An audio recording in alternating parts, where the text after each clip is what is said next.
할렐루야. 우리 주님을 사랑하시면 아멘 하시겠습니다. 뜨겁게 사랑하시면 뜨겁게 아멘 하시겠습니다. 오늘도 예수님 안에서 기적은 일어납니다. 기적이 일어난다고 고백하는데 눈빛이 반짝반짝 하셔야 되는데, 치료의 역사 나타납니다. 응답의 역사 나타납니다. 주님 우리와 함께 하십니다. 할렐루야. 근데 다 어디 가셨어? 오셔야 될 분이 다 오셨지만 또 보이지 않는 분도 계시는데 바빠서 그랬겠죠. 그러나 여러분, 수예배는 지키는 것이다. 한번 따라 하실까요? 예배는 지키는 것이다. 여러분 각자 위치에서 자신의 자리를 또 예배만큼은 꼭 지켜내시고, 또 그 예배 속에 임하시는 우리 장로님 기도하신 것처럼 조목조목 하나님의 은혜가 충만히 임하시기를 주님의 이름으로 축원합니다. 혹시 이런 노래 아시나요? 한마는 끝이요? 한마는 이 세상에 한이 많을까요? 야속한 이마. 왜 야속할까요? 정만 주고 떠나가. 여러분, 우리 대한민국 사람이 유난히 가슴에 한이 많다고 합니다. 한이 맺히면 가슴에 무슨 병이 될까요? 화병이 됩니다. 화병. 그래서 세계 의학 학회에 보고된 여러 가지 병 가운데 화병이라고 해서 화병, 영어로 HWABYUNG 이렇게 갖고 한국말을 그대로 영어로 그냥 풀어서 갖고 화병. 예. 화병이 뭐냐?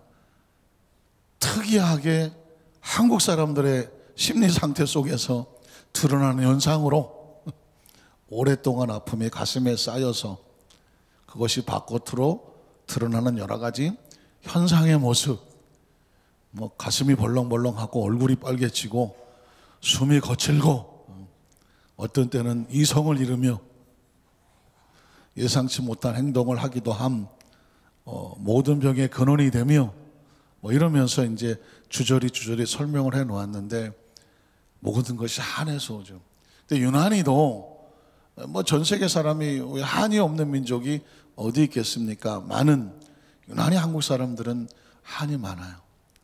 어쩌면 나라 위치도 저 대륙도 아니고 그냥 이렇게 대륙 끝에 반도로, 한반도라고 말하지 않습니까?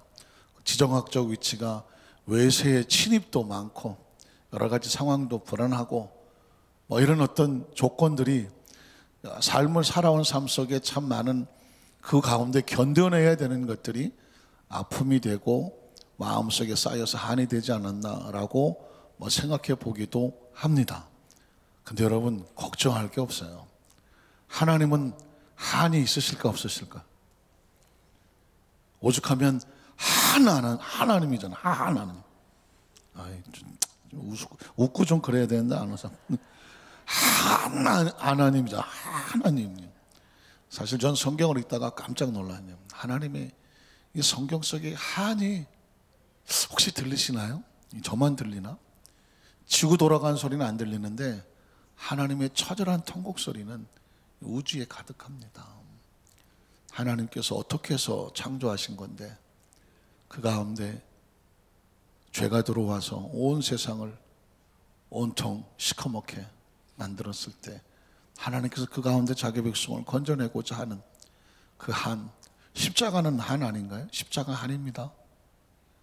처절하게 생명을 그냥 죽는 것도 아니고 6시간을 매달려서 피가 빠져나가고 처참하게 죽어나가는 것이 바로 저주의 형틀이거든요. 십자가는 한이에요.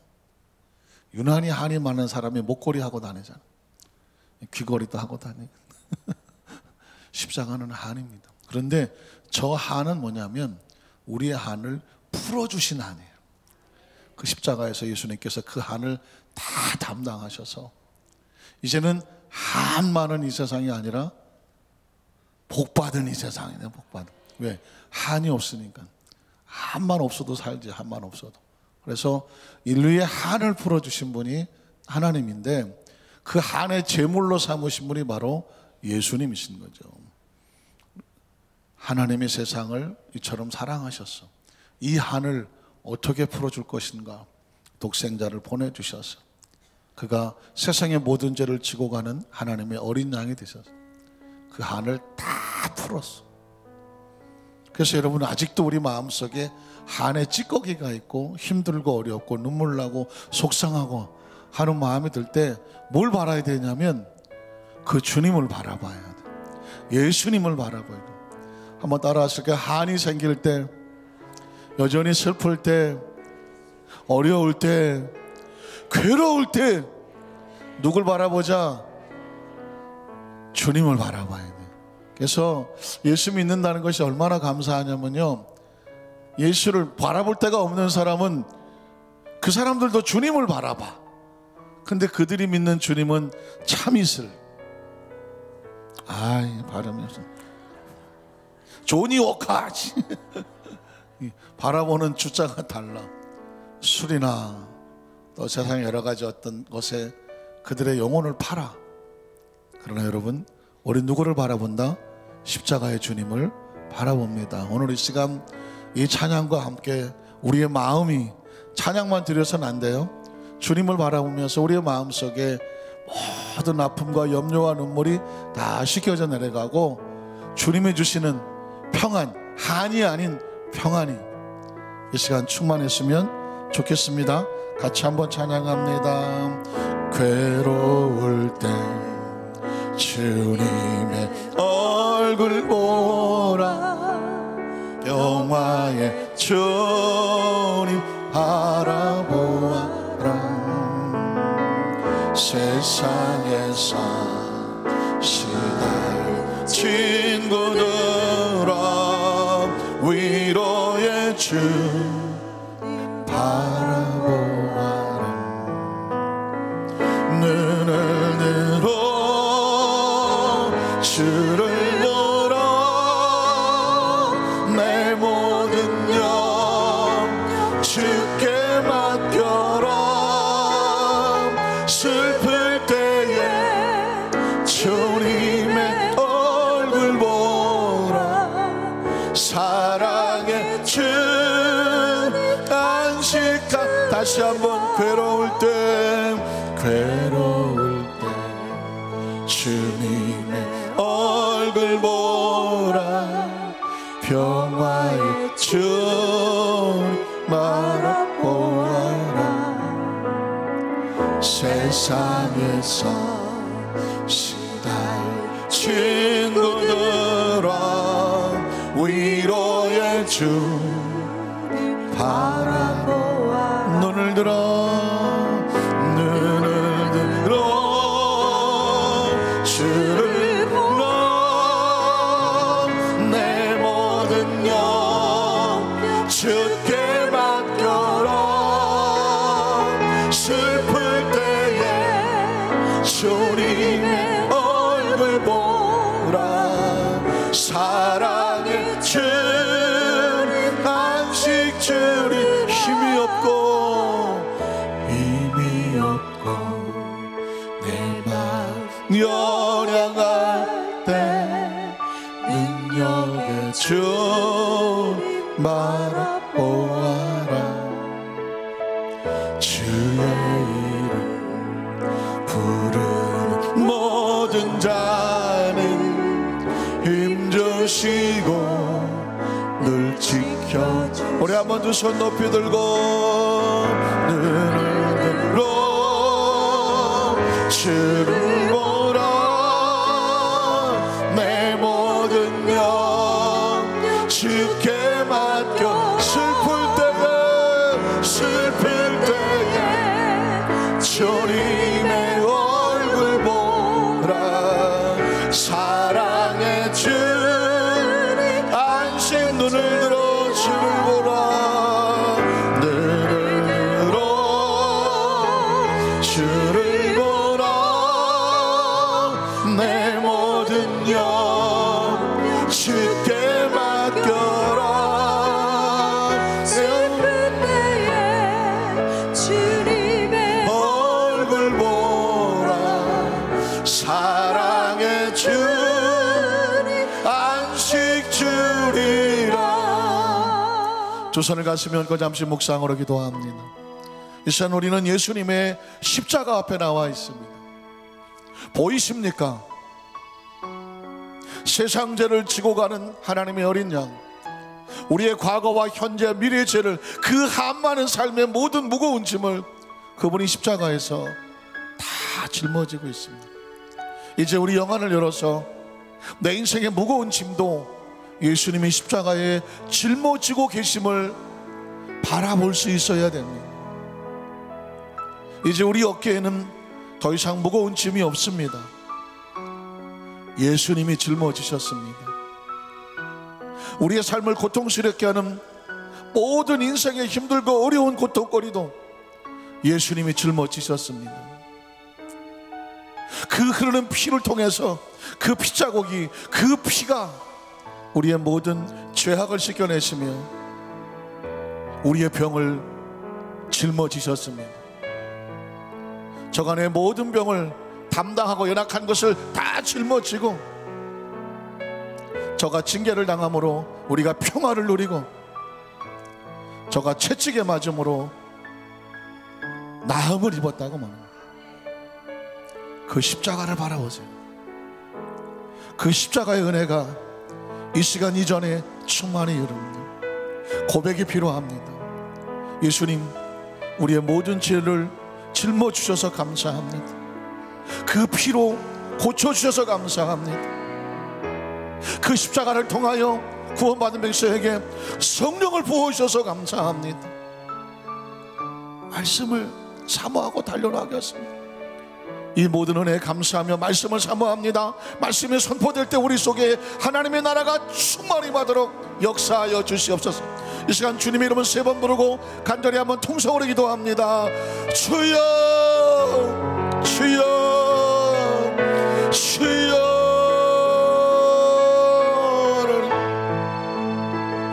주여,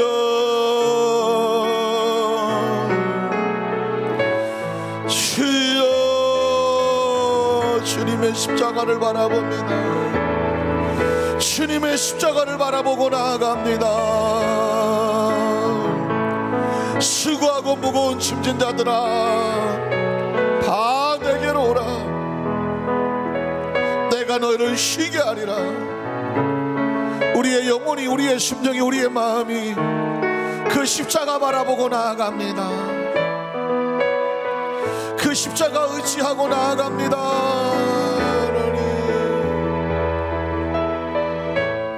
그 십자가에서 흘러나오는 빛이 우리를 새롭게 하시고 그 십자가에서 흘러내리는 보혈이 우리를 정결케 하여 주시옵소서. 그 십자가를 통하여 내가 아버지께로 가면 내가 너희를 위해서 보혜사 성령님을 보내주신다니, 성령님 십자가 타고 우리 가운데 오셔서 구원받은 주의 백성들에게 충만하게 하시고 예배합니다. 찬양합니다. 이 시간 예배에 나온 우리 성도들의 영안을 열어주시옵소서. 하나님의 차고 넘치는 그 사랑으로 말미암아 마음속의 모든 무거운 한들이, 아픔과 상처와 눈물과 서러움들이 다 빠져나가고 하나님의 마음, 하나님의 심령, 하나님의 은총이 우리 가운데 충만히 받도록 주님 역사하시고 인도하시옵소서. 주님 찬양합니다. 우리 마음을 주님께 맡기고 의탁합니다. 눈을 들어 주를 보라. 눈을 들어 주를 보라. 내 모든 영 주께 맡겨라. 슬플 때에 주님의 얼굴 보라. 사랑의 주 안식 주리라. 하나님 감사합니다. 세상 어디 우리가 쉴만한 곳이 있습니까? 세상 어디 우리 속을 털어놓고 마음 놓고 대화할 수 있는, 정말 의지하고 우리 마음을 알아줄 사람이 얼마나 되겠습니까? 보라, 세상 죄를 지고 간 하나님의 어린 양이로다. 자기 백성들의 죄를 건지실 예수 그리스도, 주님의 이름을 찬양하며 경배합니다. 이제까지 인생을 살아오면서 한이 없는 사람, 사연 없는 사람, 눈물 없는 사람, 기가 막힐 웅덩이에 빠져보지 않은 사람, 정말 처절한 절망과 좌절의 벽에 부딪혀서 상처받고 서럽고 눈물 나지 않은 사람이 누가 있습니까? 아직도 우리는 마치 바람 앞에 흔들리는 촛불과 같이 한 가닥을 붙잡고 버티며 오늘날 하나님의 나라의 소망을 가지고 달려나가고 있습니다.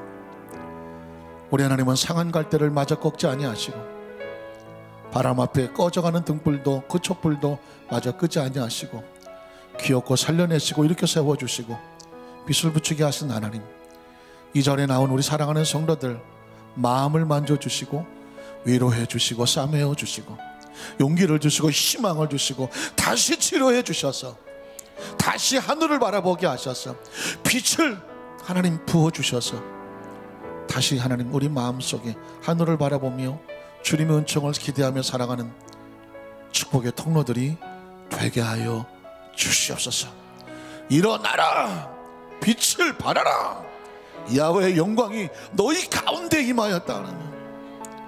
우리는 스스로 빛을 낼 수 없지만 하나님의 빛이 우리 속에 들어와서 우리를 들어 세상을 비추게 하시니 하나님 마음껏 우리를 사용하여 주시옵소서. 오늘도 기대합니다. 하나님 역사하여 주시옵소서. 예수님 이름으로 간절히 축복하고 기도드리옵나이다. 아멘. 자, 여기서 한번 축복합니다. 당신은 세상을 비추는 빛입니다. 빛의 사자입니다. 세상을 맑게 하는 소금입니다. 세상을 바꾸는 리더입니다. 할렐루야. 확신하십니까? 뭐 이 정도 살았으면 세상에 무서울 거 뭐가 있어? 무서울 게 뭐가 있어요? 무서운 거 있나요? 무서울 것도 없어. 뭐 한 번 살지 두 번 사냐? 이만큼 살아봤더니 아하, 내가 이제는 무엇하고 살아야 되겠구나. 가치를 생각하고 목적을 생각하고 의미를 생각하면서 잘 살자. 한번 따라 하실까요? 잘 살자. 옛날엔 잘 먹고 잘 입어야 잘 사는 줄 알았지만 이제는 의미와 가치를 가지고 잘 사는 게 그게 진짜 잘 사는 겁니다. 우리를 통해서 세상이 좀 더 밝아지고 어떤 사람이 우리를 통해서 용기를 얻고 어떤 사람이 당신같이 따뜻한 사람이 있는 걸 보면 아직 세상에 소망이 있네요 라고 어떤 희망을 볼 수 있다고 하면 그게 잘 사는 거고요. 예수 믿고 구원받았고 우리는 이곳에서 그 은혜를 가지고 세상에 나가서 다니다가 보면 누군가 우리를 보고 또 우리의 손길을 통해서 그런 은혜가 더 빛이 막 들어가는 역사가 나타날 줄로 믿습니다. 한번 따라 하실까요? 다시 속으로 비통히 여기시는 예수님. 속으로가 중요해요. 다시 속으로 비통히 여기시는 예수님, 이런 제목으로 말씀의 은혜를 나누기 원합니다. 지난주 설교 제목이 눈치채십니까? 지난주 설교 제목은 뭐냐면 비통히 여기시며 불쌍히 여기시는 예수님 그랬습니다. 그러니까 한번 비통히 여기신 거죠. 비통히 여기시며 그 시대의 사람들을 보고 불쌍히 여기셨다.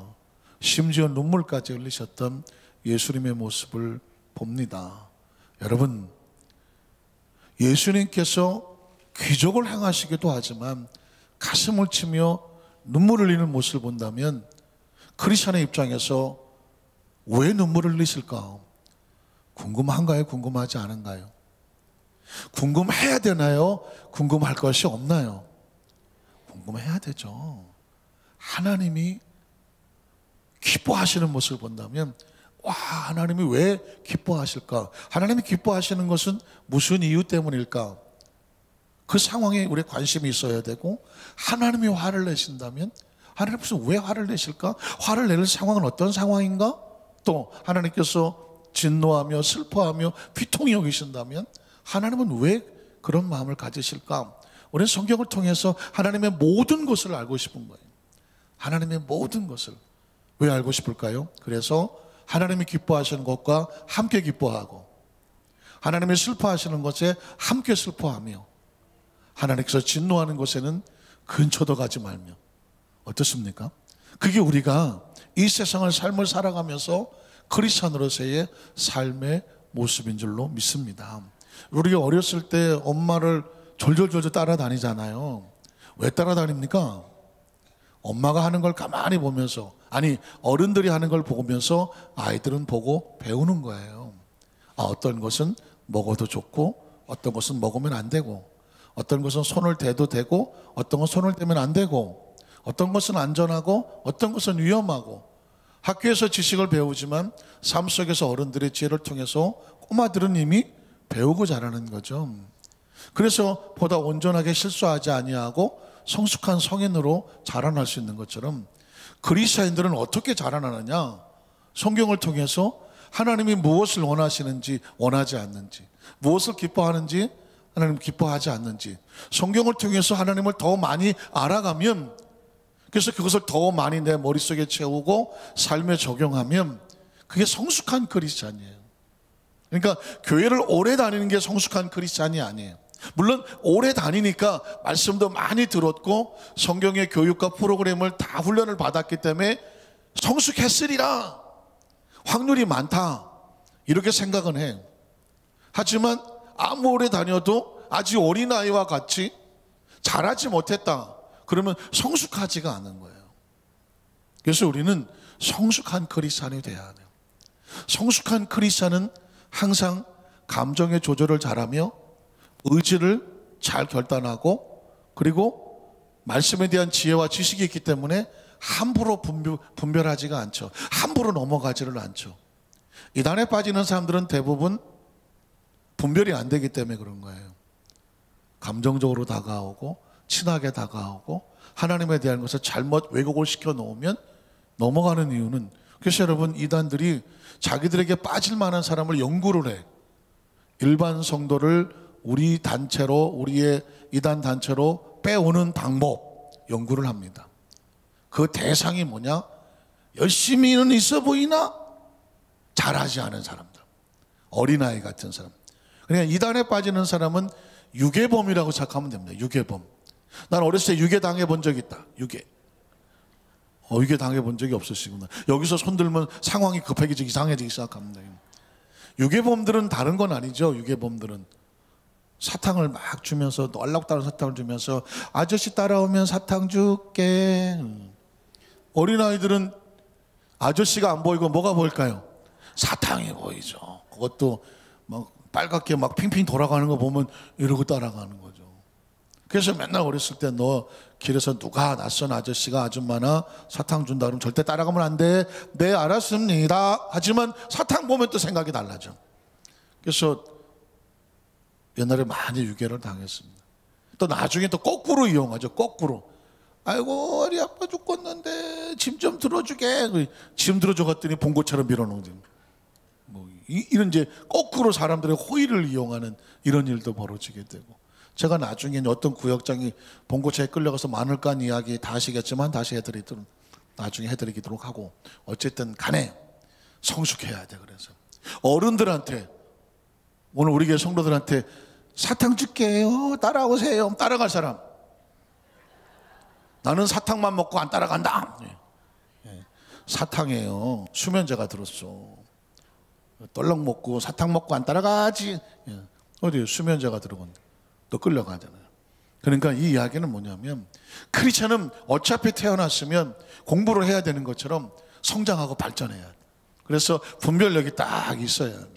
그래서 하나님을 기쁘시게 하는 존재가 돼야지, 주님을 기쁘시게 하고 기특히 여기는 존재가 돼야지, 주님이 보고 아이고 내가 너 때문에 어떡하냐, 내가 널 두고 어떻게 떠나냐, 아이고 근심거리가 되면 안 되는. 그런데 오늘 성경의 본문의 내용은 예수님의 근심하며 비통하며 눈물까지 흘리는 그런 내용이 나온단 말입니다. 그 내용을 가만히 보면서 나는 이렇게 되면 되겠구나, 안 되겠구나, 안 되겠구나 깨달아야 다음에 어떤 상황이 다가올 때 거기서 돌아설 수가 있는 것입니다. 자, 요한복음 11장 21절로 22절을 보면 예수님께서 왜 비통히 여기셨던지 내용이 나옵니다.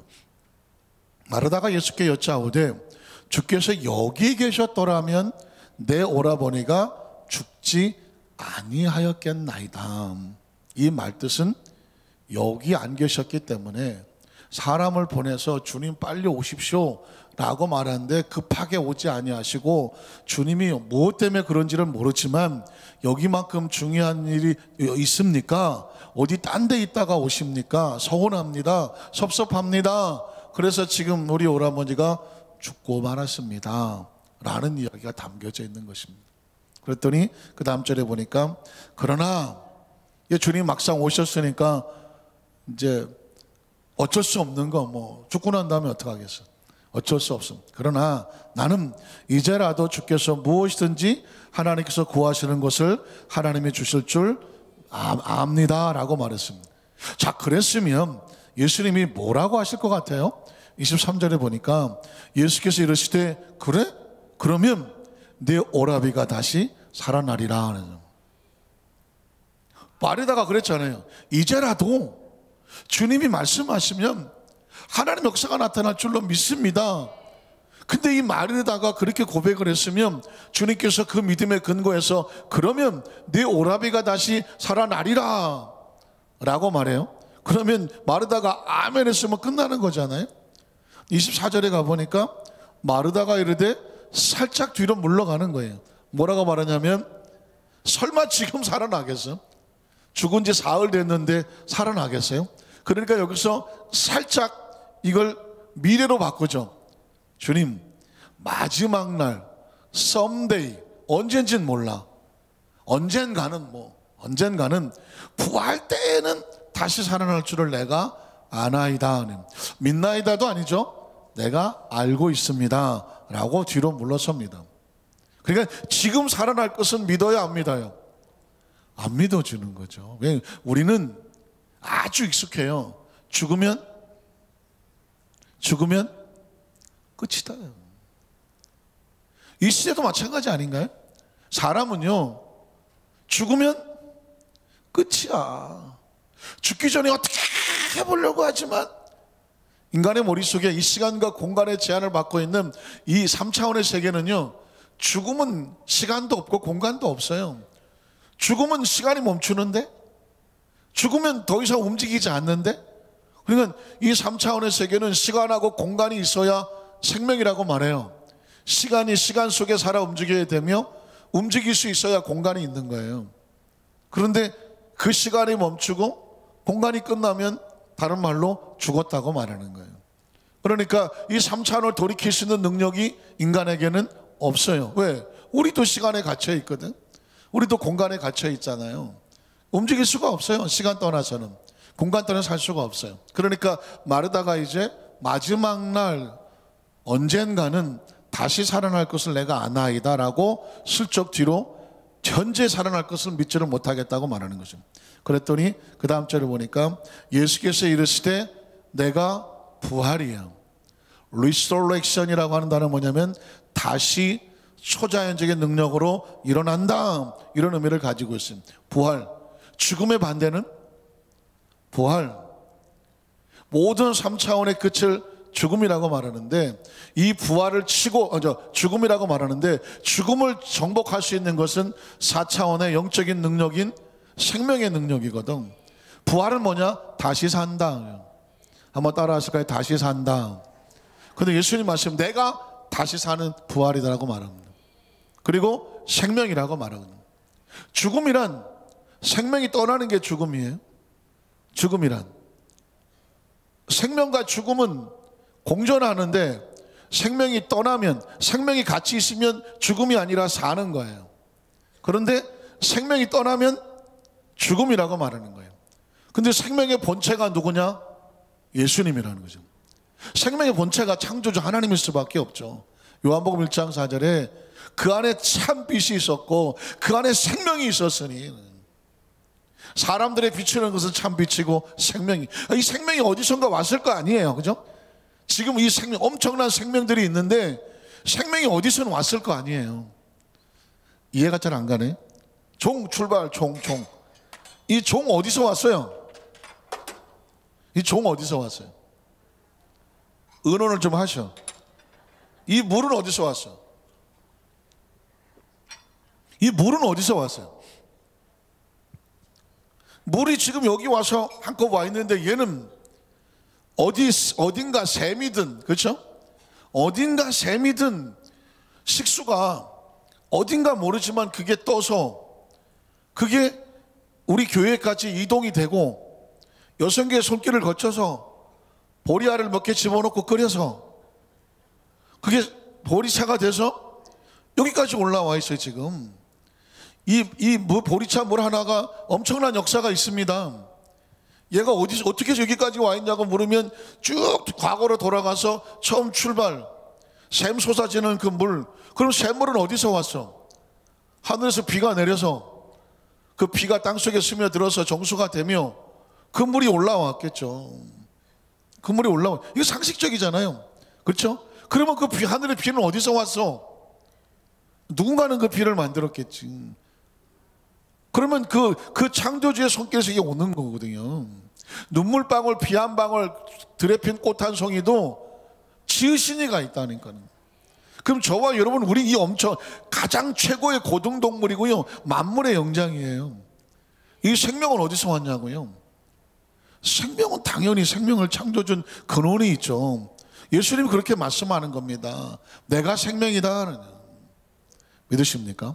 그러니까 예수님은 지금 오셔서 그런 얘기를 하는데, 만에 하나 평상시 나는 어디서 왔는가, 무엇 때문에 사는가, 어디로 가는가, 나라고 하는 생명의 본질은, 눈에 보이는 나라는 육체는, 그리고 이 마음은, 감성은, 의지는, 그리고 내 머리를 움직이는 지성은, 이런 것들은 다 어디서 왔는가? 왜? 우리가 자기 스스로 존재를 모르니까.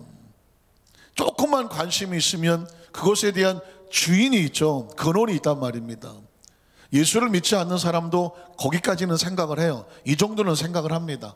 그래서 그 사람들은 뭐라고 말하냐면 그 주인을 우주라고 말해요. 우주. 그냥 우주, 큰 우주. 우주가 줬다라고 말해요. 그리고 또 알지 못하는 어떤 초월적이며 지혜로운 존재라고 말해요. 그 말은 누가 못해? 알지 못하는, 인간을 초월하며 인간의 모든 지성을 초월하는, 우주를 통제하고 다스릴 수 있는 아주 고도의 지성을 가진 초능력적인 존재. 한마디로 그 말하면 그냥 하나님이야. 근데 하나님이란 말을 쓰면 종교적이 되어버리니까 하나님이 아닌 어떤 그런 존재가 우리를 있게 했으며 지금도 이끌어가며 그 무한의 세계로 달려간다 라고 말해.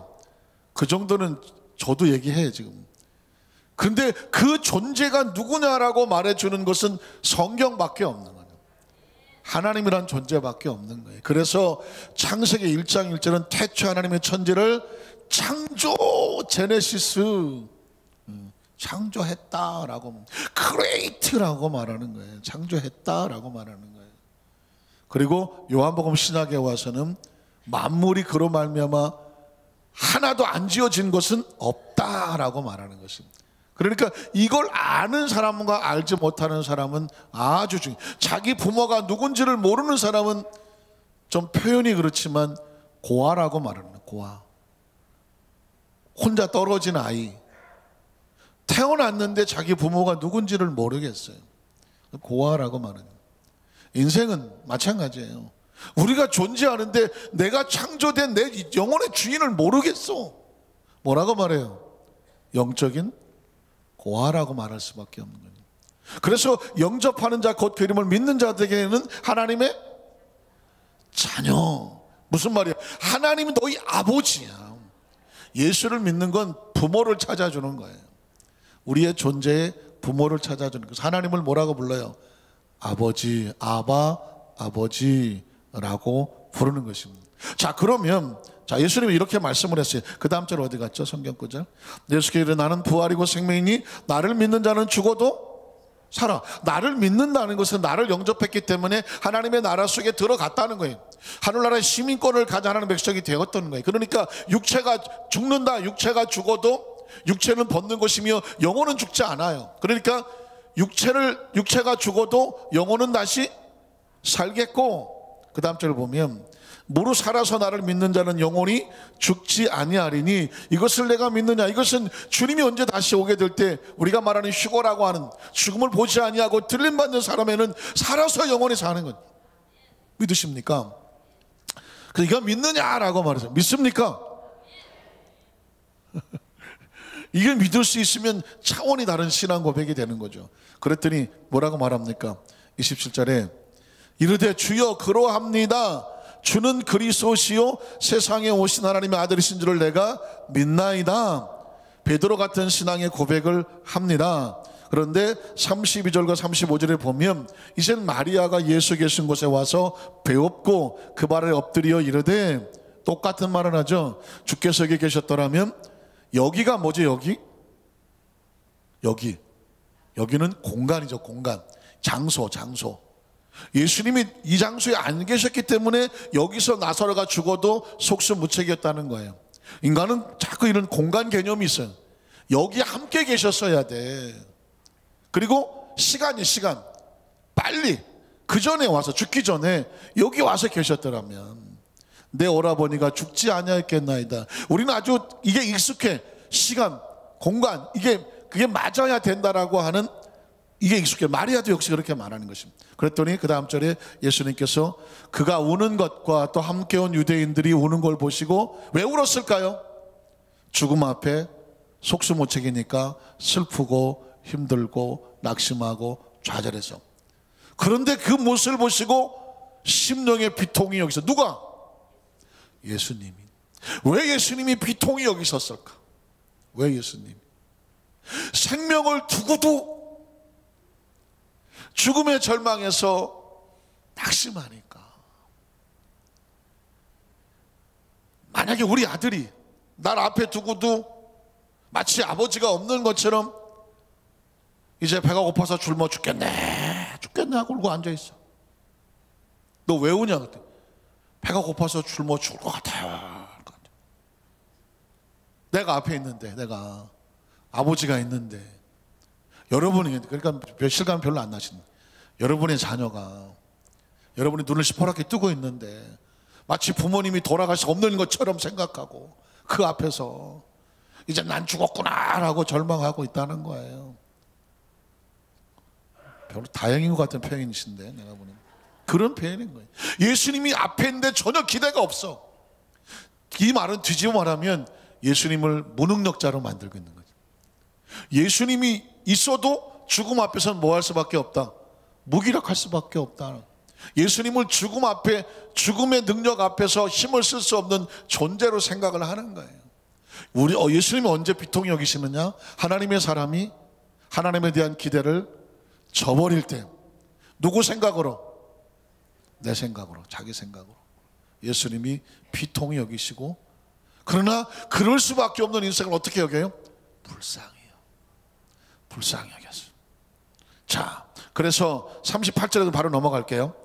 38절 보면 예수님이 이제 다시 그 나사로 쪽에도 와서 보니까 무덤도 있고 절망하고 좌절한 걸 보고 이 예수께서 다시 이번에는 속으로, 아까는 막 겉으로 불쌍히 계셨는데 속으로 비통히 여기시면서 무덤으로 가. 왜? 어쩔 수 없어. 인생의 시간과 공간에 제약받는 사람들이 그렇게 불쌍히 여기는 것을 이제 와서 탓해서 뭐 하겠어. 기대도 없고 희망도 없는 그런 절망의 모습을 하고 있는 그들에게 예수님께서 할 수 있는 것은 뭐냐면 기적을 보여주는 수밖에 없어. 살리는 수밖에 없어. 속으로 비통히 여기시며 무덤으로 가셔. 그리고 무덤이 굴이라 돌로 막았거늘 어떻게 하겠어요? 옮겨놓으라 라고 말하겠죠. 자, 이런 관점에서 보면 예수님은요, 언제 비통히 여기시냐면 하나님의 사람들이 하나님에 대한 기대를 잃어버릴 때입니다. 어쩌면 저와 여러분도 그렇지 않나요? 하나님의 기적을 우리는 믿습니다. 그럼 어느 날 혼자 낙심하고 있어. 혼자 주저앉고 있어. 맥이 빠져 있어. 1517년에 종교개혁을 일으켰던 마틴 루터가 그랬다는 거죠. 그 거대한 당시 가톨릭 교황, 엄청난 세력을 가진 그들 앞에 어떤 종교적인 행위나 뭐 돈을 들여야 제사함을 받고 면죄부를 받고 그런 것이 난무한 시대에 오직 의인은 믿음으로 산다. 이걸 성경에 발견하고 루터가 나서서 그 정면으로 싸울 때 얼마나 두렵겠어요. 저놈의 새끼 가만 안 놔둔다고 막 사방에서 막 루터 잡아 죽이겠다고 달라드는. 루터가 그 모든 것과 싸워서 그것을 뚫고 나가야 되겠는데 이 하나님이 끌고 가시는 거죠. 사람이 그 당시에 그 위치에 섰을 땐 얼마나 힘들겠어요. 그래서 한 번은 루터가 실망을 하고 낙심해서 내가 이걸 해야 되나 말아야 되나 방에 처박혀서 드문불출하고 막 좌절할 때가 있었다는 거예요. 그때 저 유명한 루터의 아내 이야기가 나옵니다. 루터 아내가 상복을 입고 마당에 엎드려서 땅을 치면서 통곡하며 곡을 하기 시작합니다. 곡. 아이고.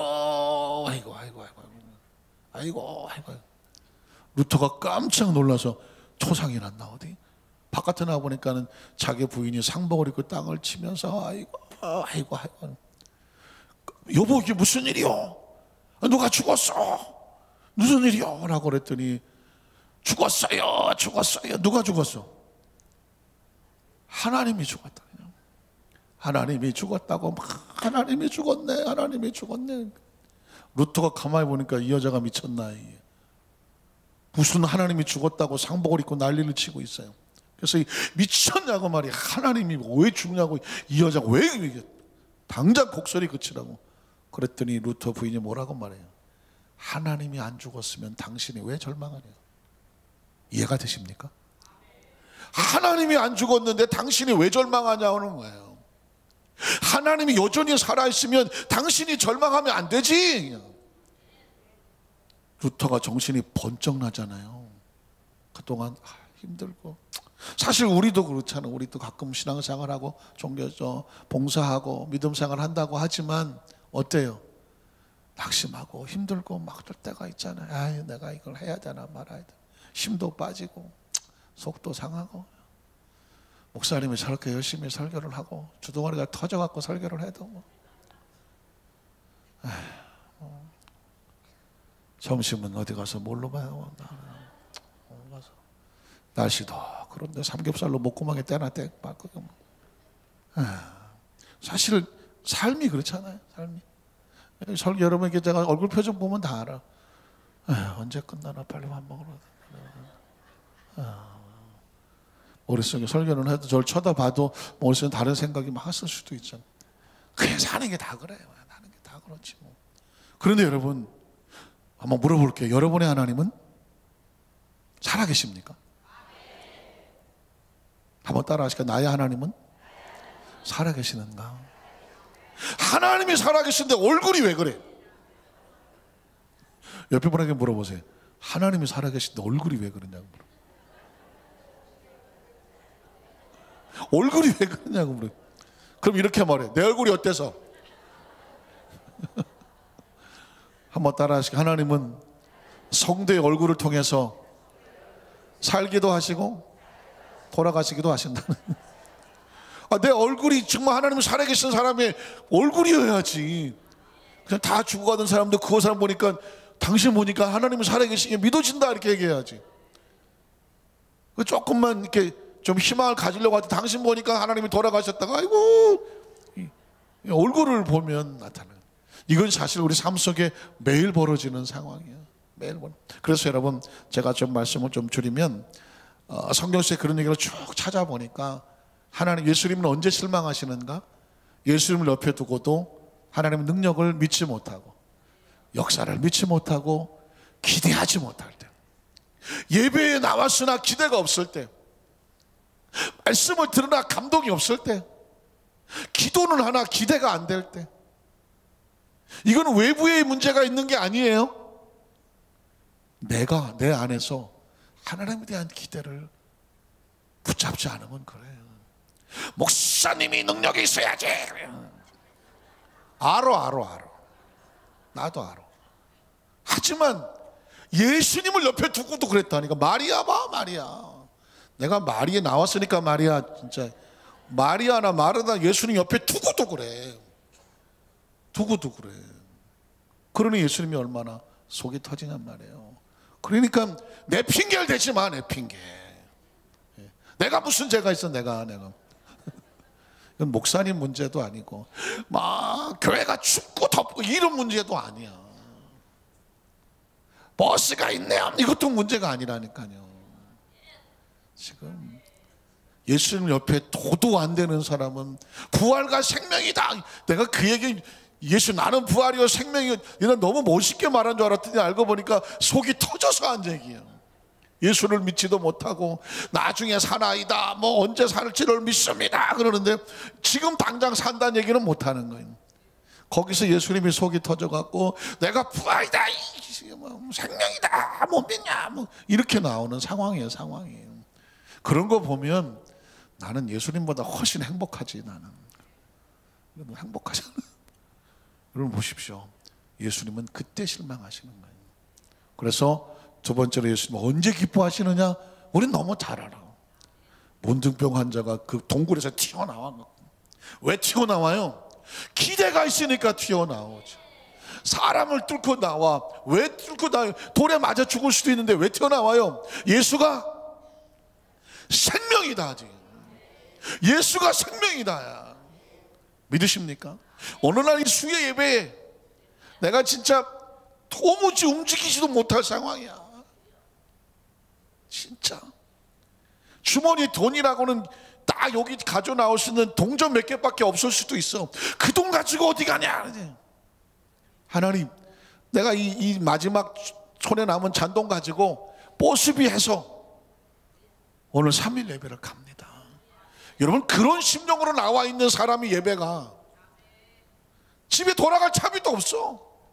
난 여기 앉으면 죽어 라고 나오는 심정이 여러분 그렇게 나올 때 왜 교회를 나오겠어요? 하나님 예배 가운데 역사해 주세요. 나는 지금 다른 누구 친척 일가 누구 찾아가서 내가 아무리 해도 상황이 아니에요. 오늘 문둥병 환자가 누굴 찾아가겠어요? 찾아올까 봐 걱정이지. 친척이고 일가고 누구든 그놈이 찾아올까 봐 걱정이지. 문둥병 환자가 갈 데는 없어요.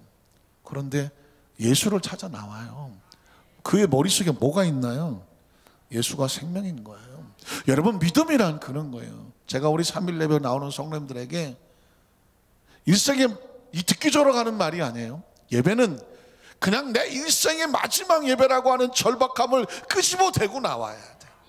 그게 없으면 제가 제일 두려워하고 떨리는 건 목회를 하면서 우리 성도들에게 늘상 있는 예배라고 생각할까 봐 두려운 거예요. 늘상 있는 예배라고 생각합니다. 담임 목사님 늘상 있는 수요 예배 늘상 있는 거죠. 난 뭐 늘상 그 자리에 앉았다가 늘상 그대로 가고 수요 예배 드리고 가고 아무 기대 없는 그런 예배가 될까 봐 늘 두렵고 떨리는 거예요. 오늘 이 자리에 나올 때에 그냥 다 까먹어요. 다 까먹어. 내가 그동안 뭘 했는지 다 까먹어야 돼. 오늘 3일 예배에 정말 그런 처절한 심정 하나만 가지고 나와야 돼. 마치 기도원 뭐 찾아 올라간다는 심정으로 여길 나와야 돼요. 기도굴에 오죽하면 기도굴에 이거 추운 데 들어가 난방이 되겠어? 뭐가 되겠어? 그냥 쳐들어오고 들어가서 밤새도록 그 기도굴에 들어가서 처음에 들어갈 때 얼마나 무서워요. 처음에 기도굴 들어가서 내가 얼마나 무섭던지. 목도리를 메고 들어갔는데 갑자기 뭐가 쭉 흘러내려. 이게 뭐지? 누군가 내 목을 스치는 것 같아요. 이게 잊어버리지도 않아. 알고 보니까 목도리가 지가 혼자 내려갔을 뿐이야. 근데 껌껌한 콘크리트 방 안에 들어가서 기도하려고 하는데 이게 처음 갔을 때야. 처음 갔을 때 어색하고 이상하고 이거 뭐 애매하고 왜 여길 쳐들어와서 여기서 기도를 하나. 엉거주춤 들어가서 앉았는데 이 컴컴한데 아무것도 안 보이는데 뭔가 쓱 하고 내려가는데 이거 뭐지? 예수 피로 목도리가 내려간다네. 애매한 목도리만 붙잡고 물러가라 올라오네. 그랬던 기억이. 그게 왜일까요? 거기까지 들어간 이유가 뭐예요? 절박함이거든요. 여기를 기도굴이라고 생각해야 돼. 기도.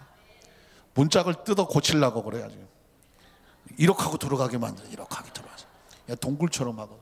심령이 그렇다는 거예요. 심령이 그런 절박함으로 나와요. 문둥병자가 예수님 앞에 나오듯이, 혈루병이 걸린 여자가 그 몸을 해서 예수님 앞에 나오듯이. 왜 그런 얘기가 나올까요? 중풍병자를 친구들이 갖고 지붕 뜯어서 내려놓듯이. 다 심령이에요. 심령입니다.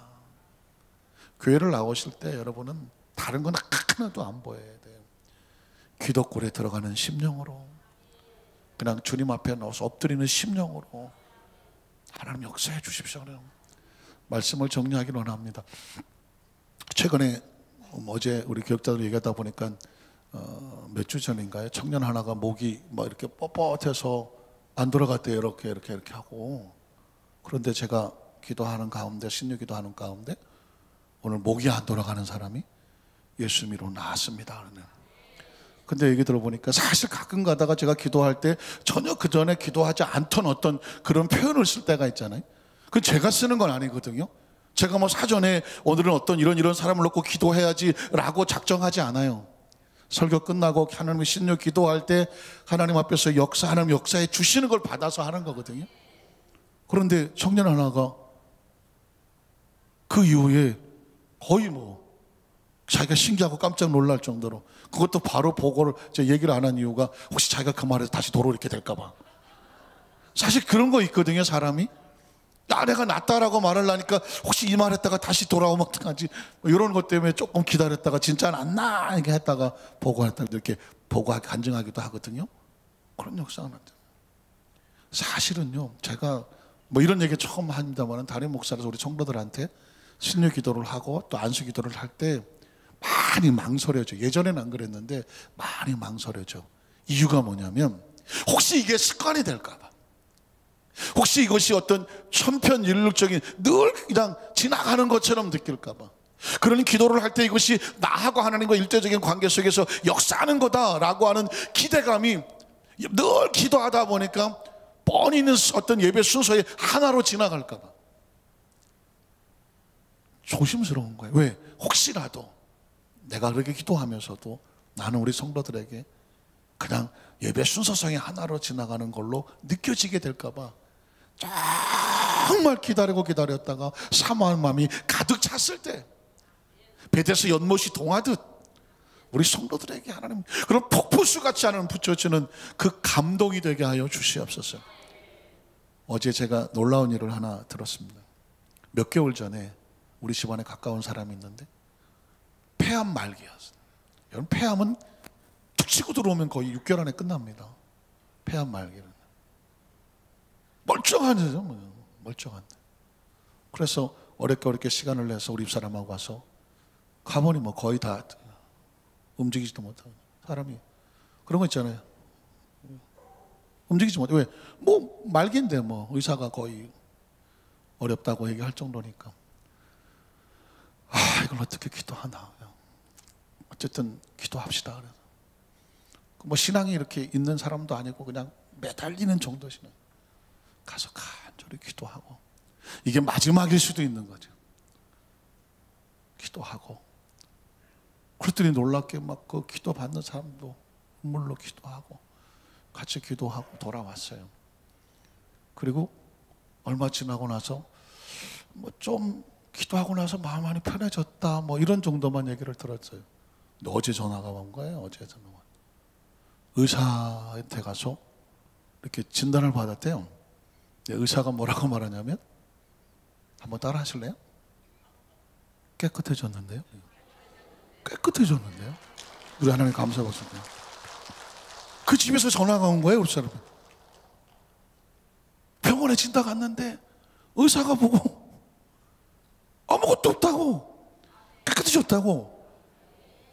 그럼 우리 사람이 저한테 전화를 하는 거예요. 그래서 덜커덕도 나는 또 마음이, 그건 당연한 건데 제 마음속에 이 간증을 오늘 하면서 아주 조심스럽게 우리 성도들에게 하나님의 역사는 여전히 지금, 예수님은 부활이고 생명인 거야. 그러니까 아주 조심스러운 것은, 저하고 저희 집사람이 가서 기도를 했지만 목사님이 뭐 사모님이 가서 뭐 역사에서 뭐 이게 아니고 어차피 모든 능력의 근원은 하나님일 뿐이에요. 예수님이 생명이고 예수님 능력이야. 그래서 혹시라도 여러분 예배에 참석하실 때에 같이 기도하고 신유하고 뭐 축복 기도할 때에 그냥 저는 생략해야 돼. 다른 목사는 생략하고 하나님이 이 시간에 역사하시는 내게 주신 말씀이다 해서 고쳐주시는 것에 대한 기대감과 응답하시는 기대감을 갖되 혹시 미뤄지더라도 그게 누가 할게 뭐야. 하나님이 과정 속에서 역사하시는 것을 믿고 지금 나도 감사하고 오늘 이 시간에 혹시라도 아무 역사가 없다고 하더라도 계속 기도하시라고 하는구나. 이유는 뭐냐? 포기하지 말라는 거죠. 포기하지 말라는 거예요. 예수를 믿어주니 부활이고 생명이야. 제가 가장 두려워하는 건 우리 성도들이 몇 번 기도하고 그냥 포기해버릴까 봐 그걸 두려워하는 거예요. 여러분, 예수님이 가장 비통히 여기는 것은 뭐냐면 어떤 상황 속에서도 절대로 포기하고 절망하지 마라. 예수님은 여전히 부활이고 생명이다. 그 믿음을 가지고 나온 사람을 보면 주님께서 활짝 웃으시는 것이 이만한 믿음을 본 적이 없어 기뻐하는 것이고 여전히 그 역사가 나타나도 어떤 이유 때문에든지 그걸 믿지 못하면 주님이 비통히 여기시는 겁니다. 우리 안산교회 성도들은 예수 그리스도 이름 하나로 절대 믿음을 가지고 주님을 환하게 웃게 하시는 우리 성도들 되시기를 주님의 이름으로 축원합니다.